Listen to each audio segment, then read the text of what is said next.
Hi students, good morning and welcome to chemistry concept with Pragya ma'am. ये तो बोलना ही पड़ेगा, एवरीडे लेक्चर में कुछ अच्छा लगता है मुझे। બાળકો મોલ કન્સેપ્ટ રોજે રાત્રે સૂતા પહેલા વિચારતા તો હશો ને, હવે કાલે શું ભણીશું લેક્ચરમાં, થાય છે એમ? રોજે એમ ક્યુરિયોસિટી, મેઘ વિચારે છે કે થાય છે કે નથી થતું. મેઘ એવું કશું થાય છે બેટા? તું એમ વિચારતો હશે હું સવારે ઉઠી નહીશ કે નહીં નાઉં? નહીં નાઉં? તું નહીં ના આવે છે? કન્ફ્યુઝન છે નહીં થોડું? બાળકો તમે પણ હા દરરોજ સવારે નહીને જ બેસજો ક્લાસમાં, તો ફ્રેશ મૂડમાં ફ્રેશ લેક્ચરમાં મજા આવે થોડી. રોજ મેડમ કશોક નવો ટોપિક લઈને આવે છે, હે ને? આજે આપણે 2 લેક્ચર, આ લેક્ચર પછી બ્રેક પછી ફરી એક લેક્ચર છે. મજાનો ટોપિક ભણવાના છીએ, બહુ જ મજા આવવાની છે. ડેમ શ્યોર કે આજે મજા આવવાની છે. ટોપિક લખેલો તો છે જ કે રાસાયણિક પ્રક્રિયાઓની શું તત્વયોગ મિતિ. આ મિતિ શબ્દ તમને બહુ પહેલેથી પાછળ ભણેલો છે. ભૂમિતિ, ભૂ એટલે જમીન, જમીન અંગેની જે માપણી હોય, મિતિ એટલે માપન. એ રીતે ત્રિકોણમિતિ ભણ્યા 10th માં. તો ત્રિકોણના જે બાજુઓ છે, ખૂણાઓ છે, તો ત્રિકોણ અંગેનું જે માપન છે એ શું હતી? ત્રિકોણમિતિ. તો આપણે કેમેસ્ટ્રીમાં શું આવે? તત્વયોગમિતિ. તત્વ એનો યોગ થાય. યોગગણ બી ભણ્યા છો ને કે જુદા જુદા તત્વોનો યોગ થાય તો રાસાયણિક પ્રક્રિયા થાય ને એમાંથી કશીક નિપજોનું નિર્માણ થાય. તો એ કોઈ પણ પ્રકારની રાસાયણિક પ્રક્રિયા હોય, મેં શું કીધું ફરી રિપીટ મારો, કે કોઈ પણ પ્રકારની રાસાયણિક પ્રક્રિયા વિશે માહિતી કોણ આપે? તો રાસાયણિક સમીકરણ. એટલે કોઈ પણ રાસાયણિક પ્રક્રિયાનું તમારે વર્ણન કરવું હોય તો એને વર્ણન કરવા માટે તમને જોઈએ સંતુલિત સમીકરણ. શું જોઈએ? સંતુલિત સમીકરણ. અને એ સંતુલિત સમીકરણ પરથી તમને ઘણી બધી માહિતી મળે છે. ભારાત્મક અને ગુણાત્મક માહિતી મળે છે રાસાયણિક પ્રક્રિયા અંગેની. એને આપણે કહીએ તત્વયોગ મિતિ. હવે તમને એમ થતું હશે કે મેમ આ બધું શું બોલી રહ્યા છો? તો જે આપણે બોલી રહ્યા છે એને સમજીએ લખીને. કે તત્વયોગ મિતિની વાત કરીએ તો એના પહેલા મારે આજે તમને બીજી એક વાત સમજાવવાની છે, દહન. માની લો કે અત્યારે આપણે એક સમીકરણ લઈએ, મિથેનનું દહન. હવે આ શબ્દ પણ એવો જ છે કે તમે પરિચિત છો. દહન શબ્દ સાંભળ્યો છે ને બધાએ? તો બોલો કે દહન એટલે શું? સમજાવો. ગરમ કરીએ એટલે દહન. એટલે લાઈક તમે જમવા બેસી રહ્યા છો ને તમારું ખાવાનું ઠંડુ છે ને તમે એને ગરમ કરો તો એ દહન કહેવાય. હું તો ના મજા આવી. તમારામાંથી ક્લાસમાંથી કોઈ કહેશે દહન એટલે શું? ઓક્સિજન ઉમેરાવ કાં તો સળગવું. ઓક્સિજન ઉમેરવાની પ્રક્રિયા કાં તો સળગવાની પ્રક્રિયા, એ શું કહેવાય? દહન. ચલો, ક્લાસમાં બહુ બધા બાયોલોજીના બાળકો હશે. બાળકો મને એવું કહેશો, બાયોલોજી સ્ટુડન્ટ, કે તમારા શરીરમાં શું દહન પ્રક્રિયા થાય છે રોજ? જઠરમાં થાય. શ્વસન. આ મેઘ એવું કહે છે જઠરમાં થાય. એને શ્વસન જઠરમાં થાય છે મેઘને. તમારા શરીરમાં રોજ કોઈ દહન પ્રક્રિયા થાય છે ખરી? એવો ક્વેશ્ચન પૂછ્યો છે મેં. હા, તો ક્યાં અને શેનું? શ્વસન ક્રિયામાં. શ્વસન પ્રક્રિયામાં શેનું દહન થાય?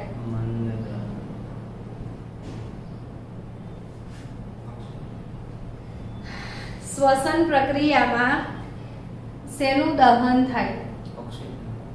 જો સમજાવો. તમે એવરીડે ખોરાક લો છો?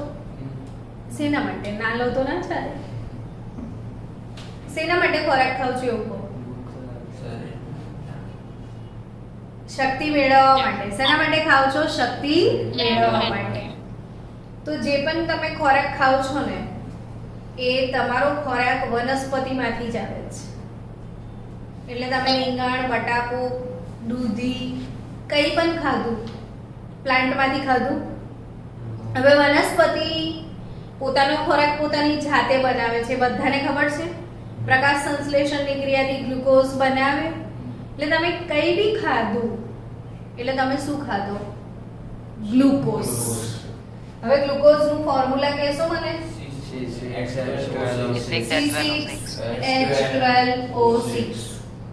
જોયું તમે 10મામાંથી 11મામાં આવ્યા તો થોડાક સ્માર્ટ બની ગયા કે આ બધા ફોર્મ્યુલા હવે ઇઝી ગોઈંગ થવા લાગ્યા ને. તો ગ્લુકોઝ એટલે C6H12O6.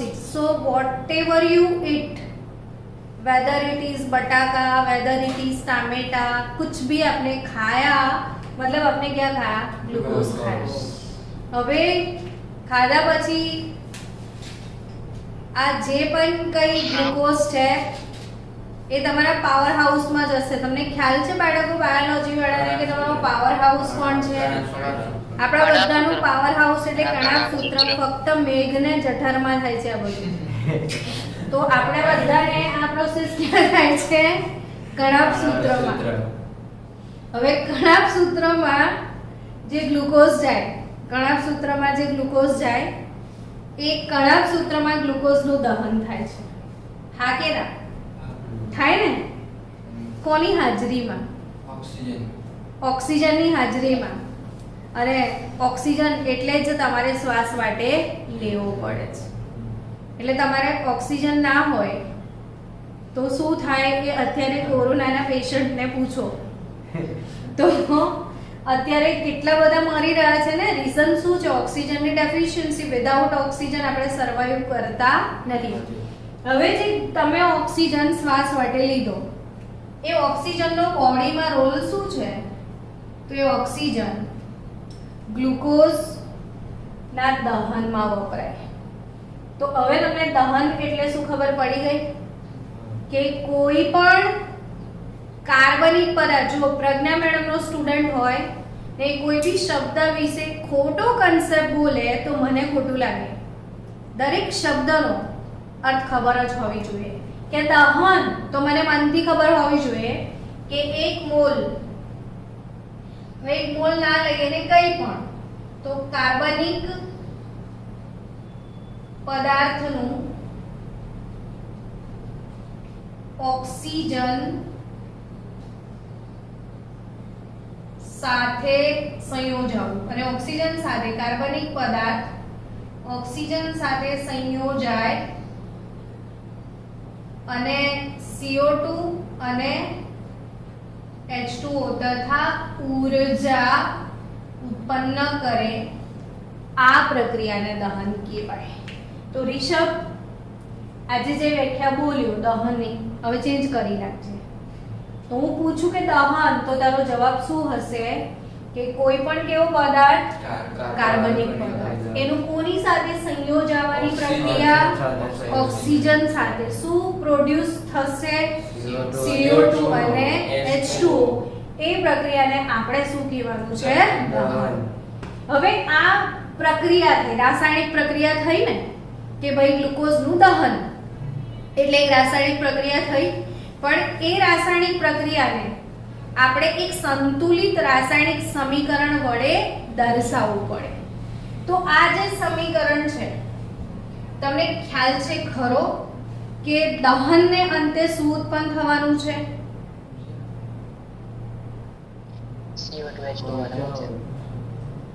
દહન થાય તો શું ઉત્પન્ન થાય? બાળકો મેં વ્યાખ્યામાં જ લખી દીધું છે. કેવા લોકો છો તમે? કઈ દુનિયામાં જીવો છો? મેં વ્યાખ્યામાં લખી દીધું છે કે કાર્બનિક પદાર્થ ઓક્સિજન સાથે સંયોજાય તો શું ઉત્પન્ન થાય? કાર્બન ડાયોક્સાઇડ અને પાણી તથા ઉર્જા. તો તમે શ્વાસમાં શું લો છો? તો બહાર શું કાઢો છો? Carbon dioxide. તો કોણે આપ્યો? બહારની પ્રક્રિયાથી ઉત્પન્ન થયો ને. હવે એ કાર્બન ડાયોક્સાઇડ, આ કાર્બન ડાયોક્સાઇડની સાથે બીજું પાણીની વરાળ ઉત્પન્ન થશે.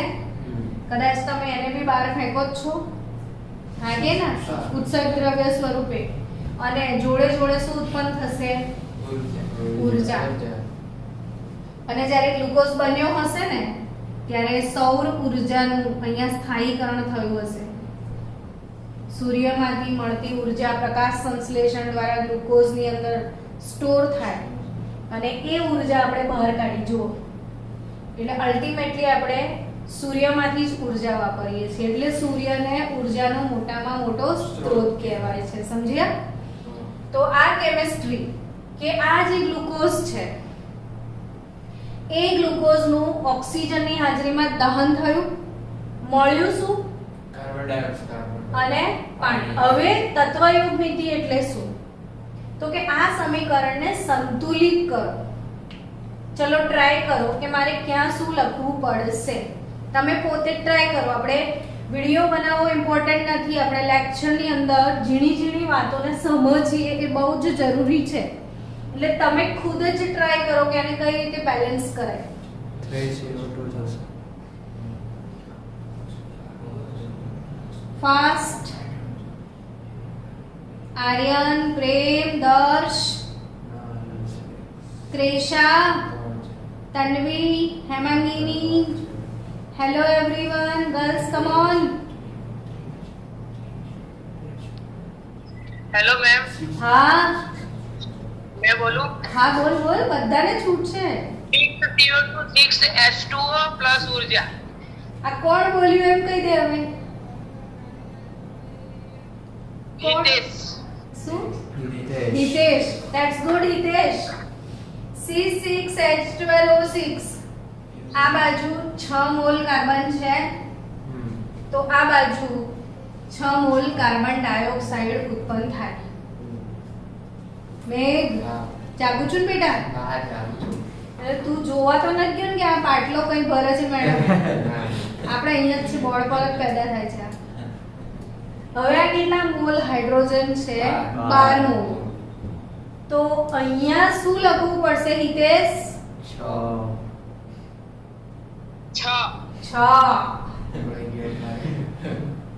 6 સરત મારે છે હિતેશ કારણો. તો 6H2O થઈ ગયું. હવે ઓક્સિજન બેલેન્સ કરવાના રહ્યા. તો કેવી રીતે ઓક્સિજન બેલેન્સ કરવાના એ શીખવાડો. હવે માની લો કે મને નથી ખબર કે અહીં મારે કેટલા લખવાના છે અને મને જ્યાં ના ખબર હોય ત્યાં મેં શું ધરી લઉં? x. કોઈ પણ સમીકરણ એ જ રીતે બેલેન્સ થાય. LHS is equal to RHS. માની લો left hand side is equal to right hand side આપણે લખી દઈએ અને આને બેલેન્સ કરવાનું ટ્રાય કરીએ. આ કેટલા મોલ ઓક્સિજન છે? 6 મોલ. આ 2 ગુણ્યા x 2x. આ 6 દુના 12 પ્લસ આ 6. આવું થાય. આ 6 તો એમ જ નીકળી ગયા.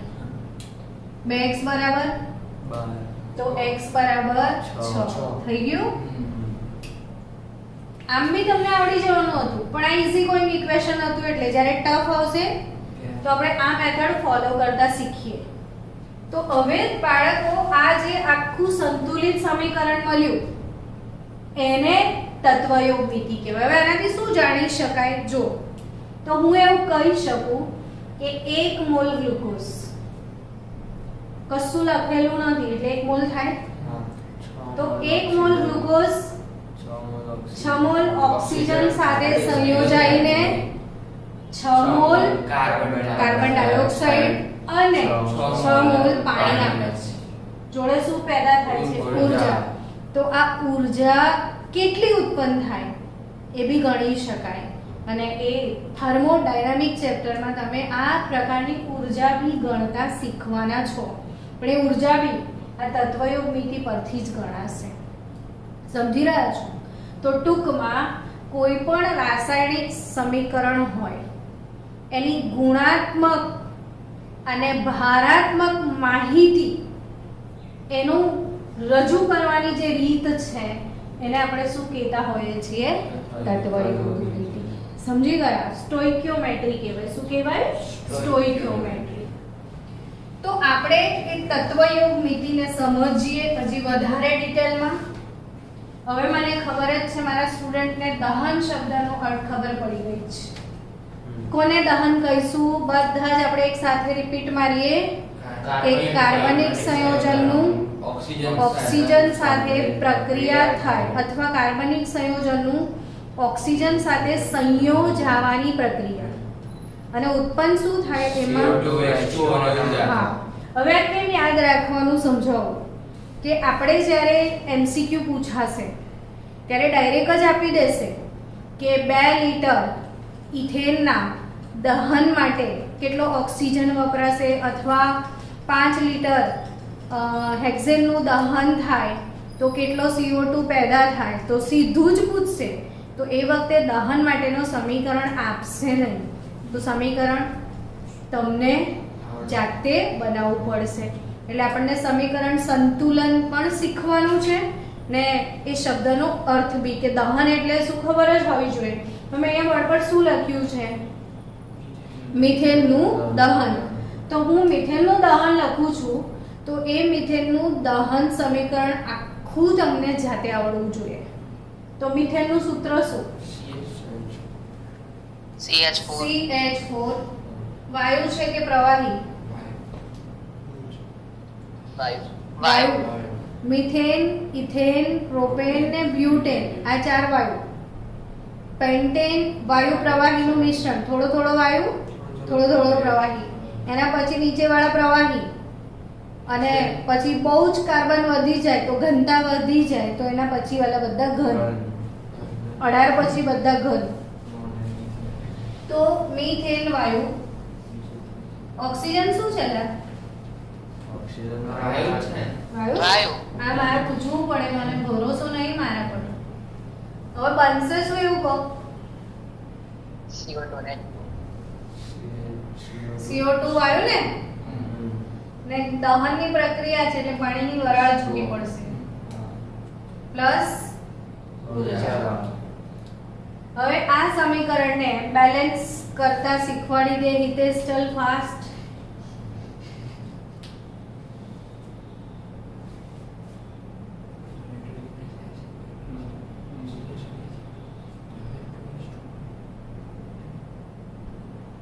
इतना क्या सोचते हो? કાર્બન તો 1 મોલ છે એટલે બેલેન્સ જ છે. હાઇડ્રોજન કેટલા છે? 4 મોલ. તો અહીંયા 2H2O લખી દઈએ. હવે ઓક્સિજન 2 મોલ થયા એટલે આ 2 4. તો અહીંયા આગળ 2 મોલ લખાય. બરાબર. હવે આ સમીકરણની તત્વયોગ નીતિ સમજીએ આપણે. માની લો પહેલી તત્વયોગ નીતિ શેના સંદર્ભમાં જોઈએ છે? મોલના સંદર્ભમાં. શેના સંદર્ભમાં? મોલના સંદર્ભમાં. તો કેવી રીતે લખાશે મોલના સંદર્ભમાં એવું કહો મને. તો એવું કહેવાય કે 1 મોલ મિથેન વાયુ 2 મોલ ઓક્સિજન સાથે પ્રક્રિયા કરે તો 1 મોલ કાર્બન ડાયોક્સાઇડ બને ને 2 મોલ પાણી. આવું આપણને આવડવું જોઈએ અંદરથી. તો જ તત્વયોગ નીતિના પ્રશ્નો સોલ્વ થશે. તો આ ખબર પડવી જોઈએ ઇક્વેશન જોઈને કે 1 મોલ મિથેન છે. એ 1 મોલ મિથેન કેટલા મોલ ઓક્સિજન સાથે પ્રક્રિયા કરે છે? 2 મોલ ઓક્સિજન સાથે બનાવે છે શું? 1 મોલ કાર્બન ડાયોક્સાઇડ અને 2 મોલ પાણીની વરાળ બનાવે છે. હવે મોલના સંદર્ભમાં નહીં અને વજનના સંદર્ભમાં, વજન એટલે પૃથ્વીનું ગુરુત્વાકર્ષણ બળ, એટલે આપણે દળના સંદર્ભમાં એવું લખીએ ને, દ્રવ્યના જથ્થાને આપણે શું કહીએ? દળ. તો દળના સંદર્ભમાં શું લખાય? કહો ચલો.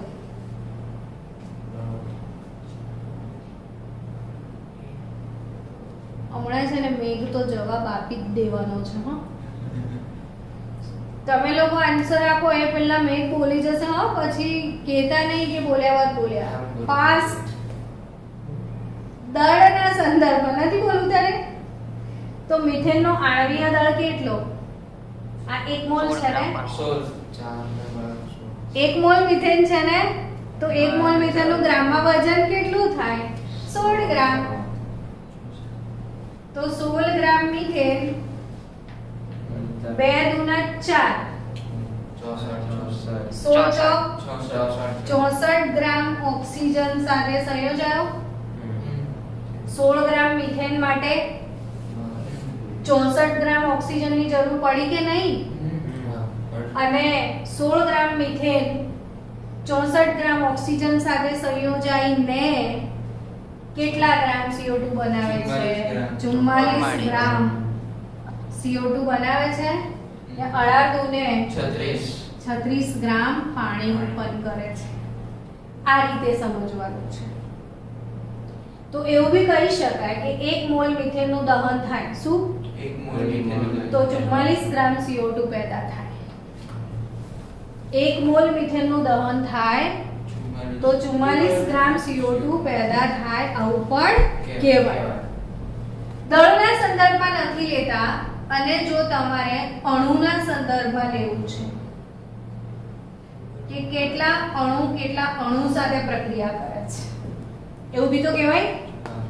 તો આ કેટલા મોલ મિથેન છે? 1 મોલ. 1 મોલ મિથેન છે તો કેટલા અણુઓ હશે? 6.0. Very good. હવે મેં બોલી તમારે પહેલા કે 6.022 ગુણ્યા 10 ની ઘાત 23. આટલા અણુ મિથેનના કેટલા અણુ ઓક્સિજન સાથે પ્રક્રિયા કરે છે? બોલો. 2 તો 2 ગુણ્યા 6.022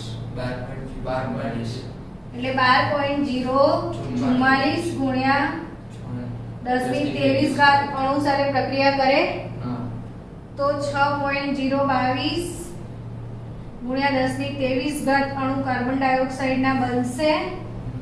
અને અગેન 2 ગુણ્યા 6.022 ગુણ્યા 10 ની ઘાત 23 અણુ કોના બનશે? પાણીના. સમજી ગયા? તો આવું કહેવાય ને કે 16 ગ્રામ મિથેન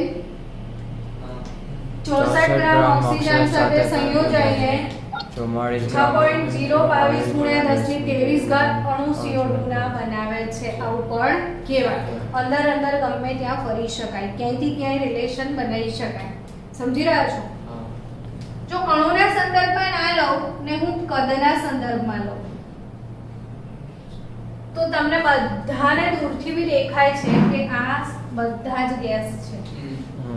બરાબર? શું છે? બધા જ ગેસ. તો ગેસના સંદર્ભમાં ઓબ્વિયસલી તમે એવું કહી શકશો કે 22.4 લીટર બકુ 1 મોલ મિથેન છે. તો 1 મોલ મિથેન એટલે કેટલા લીટર થાય? 22.4. શું બોલેલો? 22.4 એવું બોલે. આ તો ના તો નહીં ને, પણ મને ઊંધું સીધું સંભળાય છે. કેટલા લીટર મિથેન? 22.4 લીટર મિથેન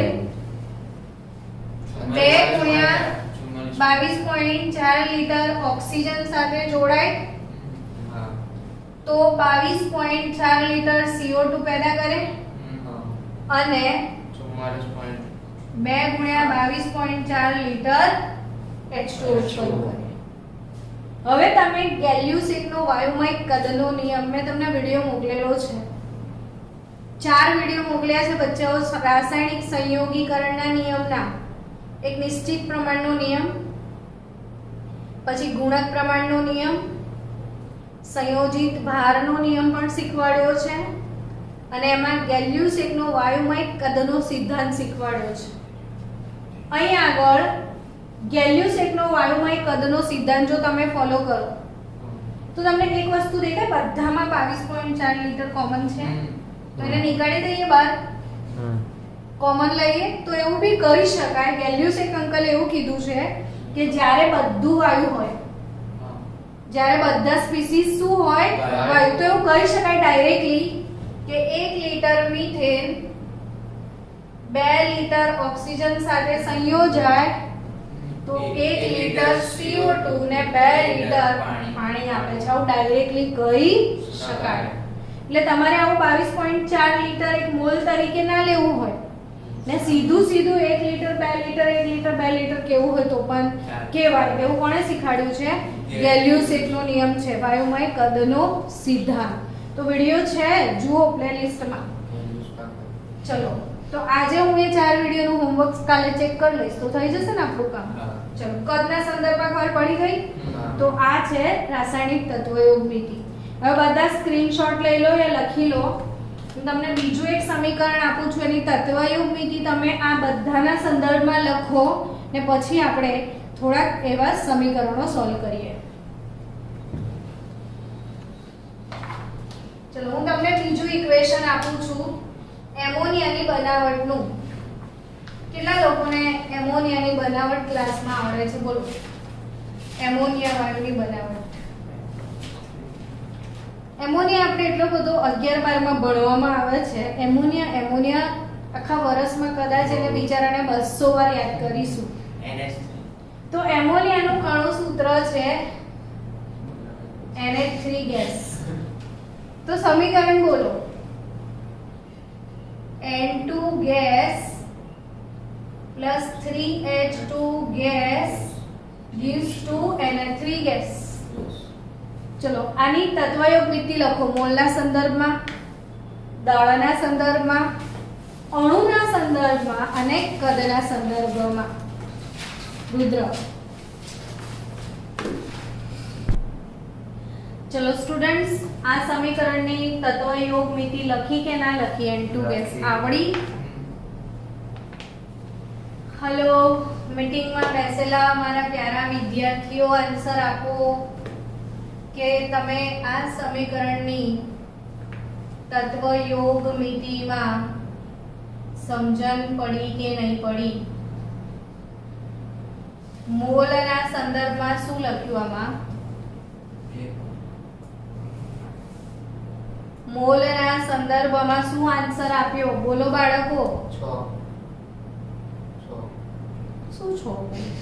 કઈ બી? 3 હા, તમારી આગળ 1 3 2. તો એને આવી રીતે બોલાય ને કે 1 મોલ નાઇટ્રોજન 3 મોલ હાઇડ્રોજન વાયુ સાથે પ્રક્રિયા કરે તો 2 મોલ એમોનિયા વાયુ ઉત્પન્ન કરે છે. આવું સમજવાનું છે. Rishabh, got it? ફરી બોલ ચલ હવે. 1 3 2 આવું ના બોલાય. આપણે એ તો ભણવાનું છે. પછી આપણે જે જો બાળકો એક વસ્તુ છે કે આપણે હંમેશા ખુલીને બોલવાનું. અને મારો ક્લાસમાં એક સ્લોગન છે, લાઈવ ક્લાસમાં હું કહેતી હોઉં છું, સાંભળ્યું હોય તો, કે બોલતા બોલતા આવડી જાય. બોલતા આવડી જાય જેટલું. અને બીજી એક કહેવત છે કે બોલે ને એના બોર વેચાય. તો તમારે બોર વેચવો હોય તો બોલવું તો પડે ને. અને ક્લાસમાં બોલ જ કરવાનું ભાઈ, એટલે વગર કામનું નહીં, કામની વસ્તુ. ને જેટલું ખુલીને બોલશો એટલી તમને મજા આવશે. તો આ શું લખેલું છે?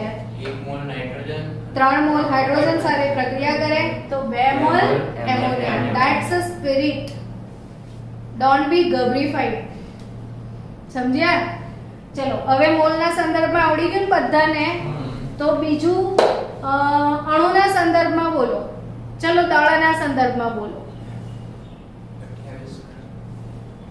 28 ગ્રામ N2 માં 6 ગ્રામ હાઇડ્રોજન ઉમેરાય તો 34 ગ્રામ તો 28 ગ્રામ નાઇટ્રોજનમાં 6 ગ્રામ હાઇડ્રોજન ઉમેરાય તો 34 ગ્રામ એમોનિયા બને. આવું કહેવાય ને કે 28 ગ્રામ નાઇટ્રોજનમાં 6 ગ્રામ હાઇડ્રોજન ઉમેરાય તો 34 ગ્રામ એમોનિયાનું નિર્માણ થાય.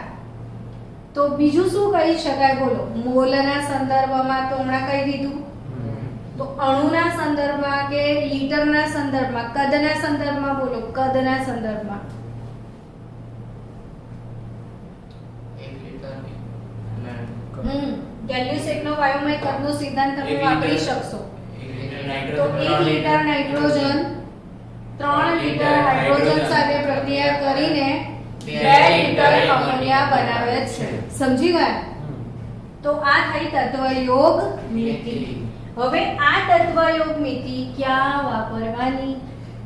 કઈ પણ વસ્તુ શીખીએ એટલે તમારા મનમાં ઇમોશન જાગે કે મેડમ હવે એને કેવી રીતે યુઝ કરવાનું છે. તો આ ટોપિક એના એમસીક્યુ. હવે આપણે શરૂ કરીએ એમસીક્યુ સોલ્યુશન કે 25 ગ્રામ CaCO3 નું ઉષ્મીય વિઘટન કરતા કેટલા મોલ CO2 બનશે? તમને ખ્યાલ હોય તો આપણે 11 સાયન્સમાં પણ પહેલા સેમિસ્ટર પદ્ધતિ હતી. તો આ પ્રશ્ન ગુજરાત બોર્ડમાં પૂછાયેલો પ્રશ્ન છે. સમજી ગયા? બોર્ડ ક્વેશ્ચન છે આ. તો આ કેવી રીતે સોલ્વ કરવાનો? હવે એક વસ્તુ તમે નોટિસ કર્યું કે પ્રશ્ન ડાયરેક્ટ જ પૂછાયો છે કે કેલ્શિયમ કાર્બોનેટનું ઉષ્મીય વિઘટન. તો તમારે એટલું સ્માર્ટ બનવું પડે બાળકો કે ઉષ્મીય વિઘટન થશે તો શું બનશે એ જાતે જ લખવાનું છે. ક્યાં આપ્યું છે સમીકરણ? કોઈ ઇક્વેશન આપેલું નથી. તો ખુદ ખબર જ હોય ને CaCO3 નું ઉષ્મીય વિઘટન થાય તો શું બને? CaO અને CO2. પછી આ સોલિડ. હવે છોકરાઓ અત્યાર સુધી ઇક્વેશન લખતા હતા પણ કૌંસમાં આપણે ફેઝ લખવાની પ્રણાલી તો શીખ્યા જ નતા. તો ફેઝ લખશો નહીં તો તત્વયોગ મિતિના દાખલામાં ભૂલ જ પડે ને. આને તમે 1 લિટર કહી દો તો ચાલશે? પછી નહીં ચાલે. તો CaCO3 સોલિડ બનશે કેલ્શિયમ ઓક્સાઇડ કળી ચૂનો, એ બી સોલિડ, ને કાર્બન ડાયોક્સાઇડ એ ગેસ બનશે. ગરમ કર્યું છે અને ડેલ્ટા, આ ત્રિકોણ જે છે ડેલ્ટા હીટિંગ છે, એવું હીટ પ્રોવાઈડ કરી છે એવું બતાવે છે.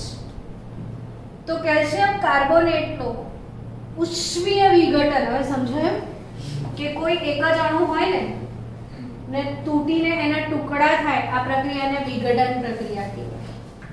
હવે આમાં સવાલ શું પૂછ્યો છે 25 કે 25 ગ્રામ કેલ્શિયમ કાર્બોનેટનું વિઘટન થશે તો કેટલા મોલ CO2 બનશે? હવે પહેલા જોઈ લો કે આ સમીકરણ બેલેન્સ છે કે નહીં.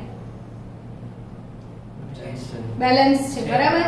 હવે એની તત્વયોગ મિતિ લખી નાખો પહેલા કે આ ગ્રામના સંદર્ભમાં આપ્યું છે ને તો આ ગ્રામના સંદર્ભમાં જ લખવાનું.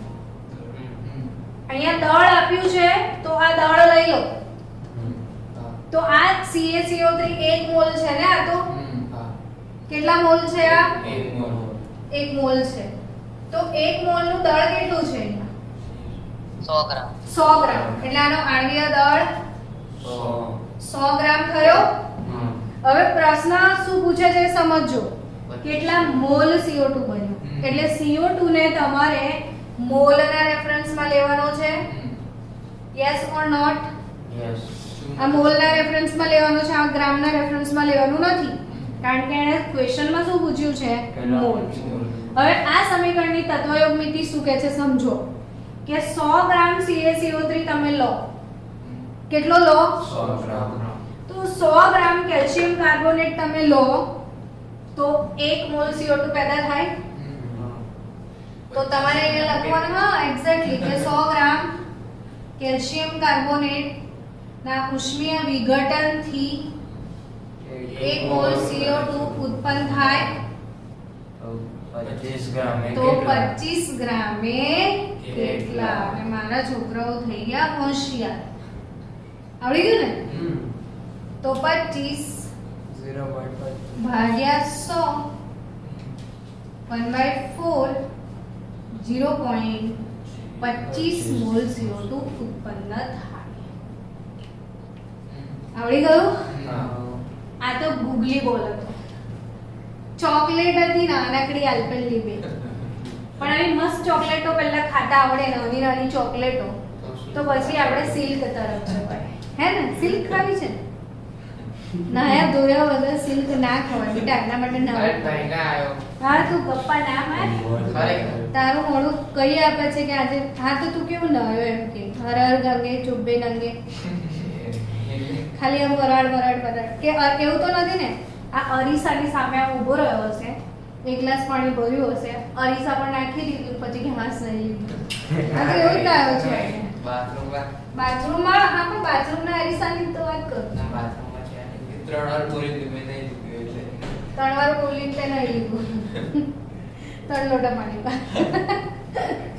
ચલો આ ક્વેશ્ચન આપણે સોલ્વ કરીએ.